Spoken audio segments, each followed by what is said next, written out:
आध्यात्मिक और ज्योतिषीय चिंतक सदगुरु स्वामी आनंद जी अपने सटीक भविष्यवाणियों के लिए प्रसिद्ध हैं। सचिन तेंदुलकर को भारत रत्न मिलने और 18 नवंबर के आसपास उनके क्रिकेट के मैदान को अलविदा कहने की भविष्यवाणी भी सदगुरु ने की थी। अब सदगुरु एक और भविष्यवाणी उनकी सच हुई है। दरअसल सदगुरु ने पिछले समय कहा था कि एकनाथ शिंदे महाराष्ट्र के अगले मुख्यमंत्री बनेंगे और गुरुवार को यही हुआ। तमाम अटकलों, दांव पेच और संशय के बीच शिंदे ने मुख्यमंत्री पद की शपथ ली। आइए उनसे जानते हैं कि ग्रह योग क्या कहते हैं, जो उनके मुख्यमंत्री पद पर आसीन होने का स्पष्ट संकेत दे रहे थे। साथ में उनसे भविष्य के अंदर झांकने की भी कोशिश करेंगे। तो सदगुरु जी लगातार हमारे साथ जुड़े हुए हैं। बहुत स्वागत है सदगुरु जी आपका। जी बहुत धन्यवाद जी सदगुरु जी। एकनाथ शिंदे के महाराष्ट्र के मुख्यमंत्री बनने की आपकी भविष्यवाणी सच निकली है। ग्रहों की क्या स्थिति थी और जिसे पढ़कर आपने ये सटीक भविष्यवाणी की? देखिए, आकाश मंडल में बहुत सारे परिवर्तन और एक साथ 6 ग्रह स्वग्रही हो गए थे। कल तक 5 ग्रह स्वग्रही हैं। चंद्रमा कल तक स्वग्रही। आने वाले समय में काफी सारे उतार चढ़ाव परिलक्षित। जब किसी ने नहीं कहा था तो मैंने 4 जून को स्पष्ट भविष्यवाणी कर दी थी कि राज्यों में और किसी राष्ट्र में तख्ता पलट होगा। जब कोई भी ये मानने को तैयार नहीं था कि एकनाथ शिंदे किसी बड़े पद पर बैठेंगे, और सबने ये मान लिया था कि देवेंद्र फडणवीस अगले मुख्यमंत्री होंगे। मैंने इस बात की भविष्यवाणी तकरीबन 11 दिन पहले कर कि एकनाथ शिंदे ही महाराष्ट्र के अगले मुख्यमंत्री। आने वाले समय कई अन्य राज्यों या राष्ट्रों में तख्ता पलट देख सत्ता संघर्ष आगे और गहराएगा। आने वाले समय में लगभग 150 से अधिक दिन यानी लगभग 5 महीने बड़े कर्ममती होंगे, बड़े अद्भुत होंगे, बड़े विलक्षण होंगे और ऐसी ऐसी घटनाएं होंगी कि लोगों का सर चकरा जाएगा। आने वाले समय में ऐसे ऐसे तनाव हमारी पेशानी पर झलकेंगे जिससे जनता और राजनीतिक पंडित हाथ पर रह जाएंगे। मैंने पहले ही बता दिया था कि 2 राष्ट्रों में भयंकर युद्ध की संभावना है, तकरीबन 8 महीने पहले। तो किसी ने पूछा कि क्या परमाणु हमला होगा? मेरा साफ कहना है कि नहीं। रूस न्यूक की धमकी तो देगा लेकिन उसका इस्तेमाल नहीं कर सकेगा। लेकिन परमाणु वार की असली चुनौती सन 2029 से 2039 के बीच पैदा होगी। इस दरमियान निश्चित रूप से एक बहुत बड़े युद्ध की रूपरेखा बनेगी। तकरीबन 15 से 20 वर्षों के मध्य बड़ा जनसंहार होगा, चाहे वो किसी महामारी से हो या किसी प्राकृतिक आपदा से अथवा किसी युद्ध से। आने वाले समय में मुझे कई वायु दुर्घटनाएं दिखाई दे रही हैं। अलग अलग एयरलाइंस हो सकती हैं, लेकिन मुझे बार बार आकाश मंडल में AE और M नाम की एयरलाइंस दिखाई पड़ती है। हो सकता है इसमें परिवर्तन हो जाए, लेकिन आगे दुर्घटनाएं मुझे साफ साफ नजर आ रही हैं। भविष्य में, निकट भविष्य में विश्व में कुछ जगह और विशेष रूप से पश्चिमी देशों में, भारत में भी भूकंप के स्पष्ट संकेत मिल रहे हैं। आने वाले समय में अमेरिका में पश्चिमी और पूर्वी मुहाने पर भूकंप के बड़े झटके महसूस किए गए। डिस्पैरिटी यानी असमानता और बढ़ेगी। अमीर और अमीर होंगे, गरीब और गरीब तथा कमजोर नजर आएंगे। लोगों की आय में कमी होगी जिससे लोगों का सर चकराएगा और महंगाई थोड़ा मध्यम होगी। कुछ महीनों के पश्चात इससे थोड़ी नरमी दिखाई देगी, लेकिन उसके कुछ महीनों के पश्चात वापस महंगाई अपने चरम पर चली जाएगी। संसार की बगिया में मुझे कई तरह के तनाव के कंटक दिखाई दे रहे हैं जो विश्व को बेचैन करेंगे। आने वाले समय में मैं पुनः कहता हूं कि सत्ता से जुड़ा संघर्ष दृष्टिगोचर होगा। किसी राज्य या राष्ट्र में सत्ता पलट होगा और कई बड़े बड़े लोग अचानक काल कलवित होंगे। समाज में विचित्र तरह की कई मौतें हैरत में डालेंगी।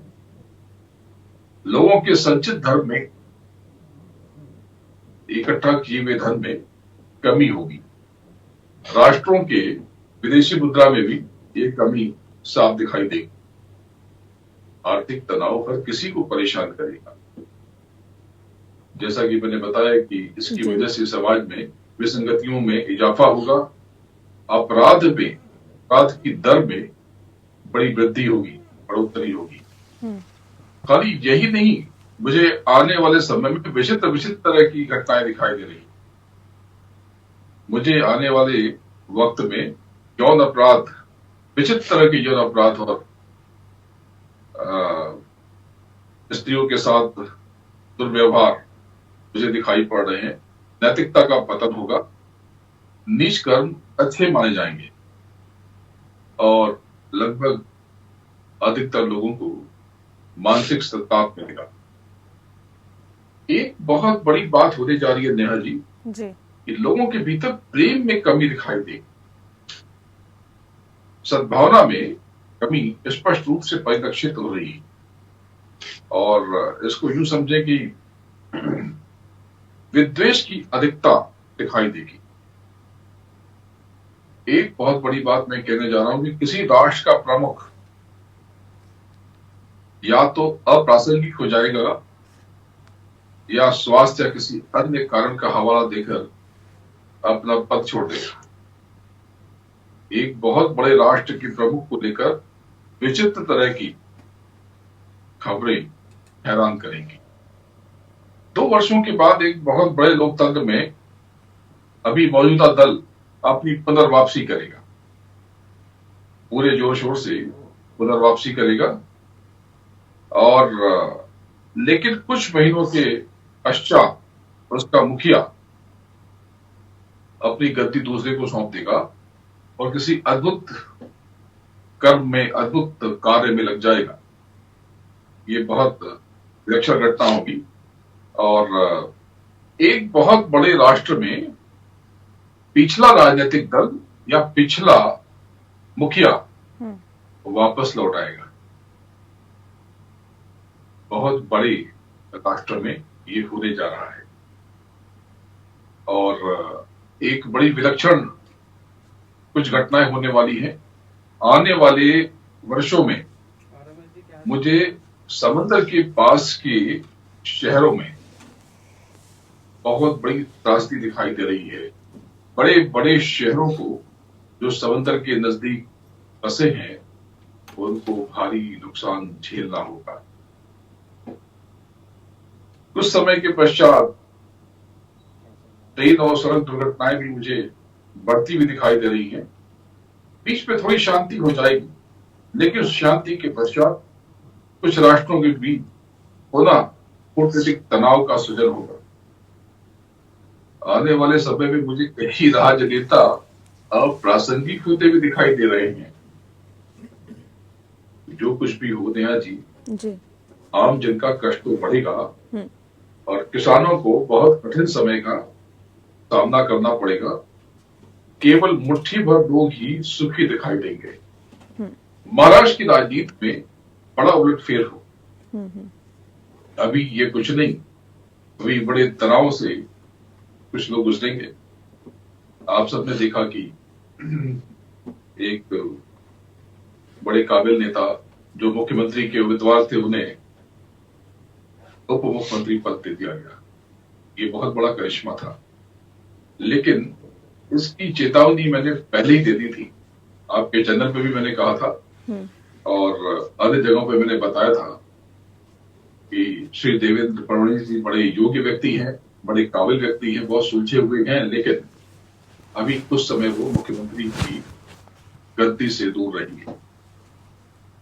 शेयर बाजार में उस समय थोड़ी नरमी जरूर दिखाई देगी और अचानक गिरावट से लोगों की पेशानी पर खुरदरी लकीरें उभरेंगी, जिससे लोग भारी आर्थिक दबाव और कष्ट महसूस करेंगे। कुछ लोगों के अंतर मन में आत्महत्या का भी विचार आएगा, लेकिन आने वाले अगले बरस से स्थिति नाटकीय रूप से बदल जाएगी। आने वाले कई साल शेयर बाजार बहुत बड़ी ऊंचाई के गवाह बनेंगे। आज की तारीख आप लिख लीजिए, आज शेयर बाजार लड़खड़ा रहा है, जी। लेकिन अगले कुछ वर्षों में, कुछ समय में मुझे ये बहुत बड़ी ऊंचाई की तरफ बढ़ता जा रहा है, शायद दोगुनी या उससे भी ज्यादा। आंकड़ा मुझे पता नहीं है, लेकिन मैं बड़ी ऊंचाई देख रहा हूं। अर्थव्यवस्था में भारी मंदी होगी, लेकिन शेयर बाजार फिर भी ऊंचाई की तरफ जाएगा। एक बहुत बड़ी बात बताने जा रहा हूं कि मुझे संपूर्ण विश्व में आने वाले कुछ सालों में रिसेशन दिखाई पड़ रहा है, बड़ी मंदी दिखाई पड़ रही, और ये मंदी अगले 4.5 सालों के बाद और बढ़ जाएगी। महंगाई पर लगाम लगाने के संकेत मिलेंगे, पर वो संकेत चुपके से वक्त के थपेड़े में गुम हो जाएंगे और पुनः महंगाई दायन विकराल रूप धारण करेगी। तेलों के भाव में कुछ समय के लिए कमी होगी, भाव कुछ नीचे आएंगे जरूर, और कुछ ठहराव के पश्चात, कुछ उलटफेर करने के पश्चात तेल के भाव फिर से उछल जाएंगे। लग्जरी वस्तुओं के कारोबारियों का तनाव 12 जुलाई से बढ़ेगा। उन्हें अपना खर्च निकालने में पसीना आएगा। होटल उद्योग जुलाई के बाद से, यानी करीब जुलाई मध्य के बाद से विचित्र तनाव के साक्षी बनेंगे। सोने चांदी में बड़ा नाटकीय परिवर्तन देखने को मिलेगा। मैंने इस साल के आरंभ में कह दिया था, मुझे पिछले साल कहा था कि चांदी बहुत ऊपर जाएगी, जो चांदी गई, लेकिन मैंने कहा इस साल चांदी रुलाएगी। जुलाई के पश्चात आभूषण उद्योग में बहुत बेचैनी दिखाई दी और आभूषण के कारोबारियों से संबंधित लूटपाट की घटनाएं बढ़ी और सोने चांदी में थोड़ी कमी आएगी, लेकिन साल बीतते बीतते ये गिरावट अस्थायी सिद्ध हो और अगला साल कीमती धातुओं में, विशेष रूप से चांदी में अप्रत्याशित उतार और चढ़ाव का गवाह बनेगा। एक बहुत बड़ी चीज नेहा जी मैं देख रहा हूं, सिनेमा घरों में जो रौनक लौट रही थी, इस जुलाई के मध्य के पश्चात सिनेमाघरों को नजर लग जाएगी। जुलाई के पश्चात रिलीज होने वाली फिल्मों को बड़ा आर्थिक संकट झेलना होगा और कुछ महीनों के लिए इस पहले पर्दे पर पुनः संकट के बादल छाएंगे और किसी बड़े व्यक्ति से संबंधित बड़ा विवाद मुखर होगा। रसीले पदार्थों की पैदावार में मुझे आने वाले समय में कुछ कमी दिखाई पड़ेगी। अनाज और औषधि यानी दवाएं, इनके साथ वस्त्र, घी, तेल, तिल, चंदन, रोली, कपूर, इनकी कीमतें बढ़ेंगी। कपूर, इत्र यानी परफ्यूम्स, सुगंधित चीजें, ये महंगे हो जाएंगे और जैसा मैंने अभी कहा, होटल उद्योग कराएगा। तब आपको मेरी बात याद आएगी जी। इस समय, आने वाले समय में कुछ व्यापारी मोटा माल काटेंगे और टैक्स की व्यवस्था अर्थव्यवस्था को संबल देने की जगह कारोबारियों की हालत खस्ता करेगी। छोटे कारोबारी तो खौफ में आपको दिखाई पड़ेंगे। एक और अनोखी चीज होने वाली है, आने वाले महीने में यानी जुलाई के पश्चात से जो कालखंड मुझे दिखाई देता है आकाश मंडल में, मैं देख पा रहा हूं कि ऑनलाइन फ्रॉड बढ़ेगा और क्रय विक्रय की कमी से कारोबार का सेंटीमेंट जो अभी ठीक हो रहा था पुनः बिगड़ेगा। मैं इस समय संयुक्त राज्य अमेरिका के टेक्सास प्रांत में हूँ। मैं यूरोप के कई देशों की यात्रा करके मैं डेनमार्क पहुंचा था, कोपेनहेगन में था। वहीं से मैंने इसको महसूस किया था कि कुछ राज्यों में तख्ता पलट होगा, और ये जो सारी मैंने आपको बातें बताई और कई घटनाएं तो अभी हो चुकी हैं, ये होंगी। और मैंने नीदरलैंड में बैठ करके इसको महसूस किया, और फिर मैंने आप सबको ये बताना शुरू किया। और मैंने साफ साफ देख लिया था कि कोई जमीन से जुड़ा नेता बड़ा पद संभालेगा अलग अलग राज्यों में, अलग अलग राष्ट्रों में। सिर्फ यही केवल एक महाराष्ट्र प्रदेश नहीं है जी। आने वाले समय में आपको कई राज्यों में उलट फेर की दस्तक सुनाई देगी। जी, ठीक है सदगुरु जी, आपने समस्त बिंदुओं को छूने की कोशिश की है और बहुत सारी चीजों के बारे में आपने बताया, लेकिन महाराष्ट्र की राजनीति की क्योंकि आज हम बात भी कर रहे हैं और उसके बारे में आपने बहुत विस्तार से बताया। महाराष्ट्र की सियासत पर आपकी अब क्या भविष्यवाणी है, और क्या शिवसेना के हाथ से निकलकर अब शिंदे के पास ये पूरी सत्ता क्योंकि चली जाती हुई दिखाई दे रही है? उद्धव का आप सियासी भविष्य क्या देखते हैं, उद्धव ठाकरे का? नेहा जी, इस बात की भविष्यवाणी मैंने 2 वर्ष पहले कह दी थी। तारीख मैंने दी थी 16 जुलाई 2022। जी। इसके पश्चात श्री उद्धव जी ठाकरे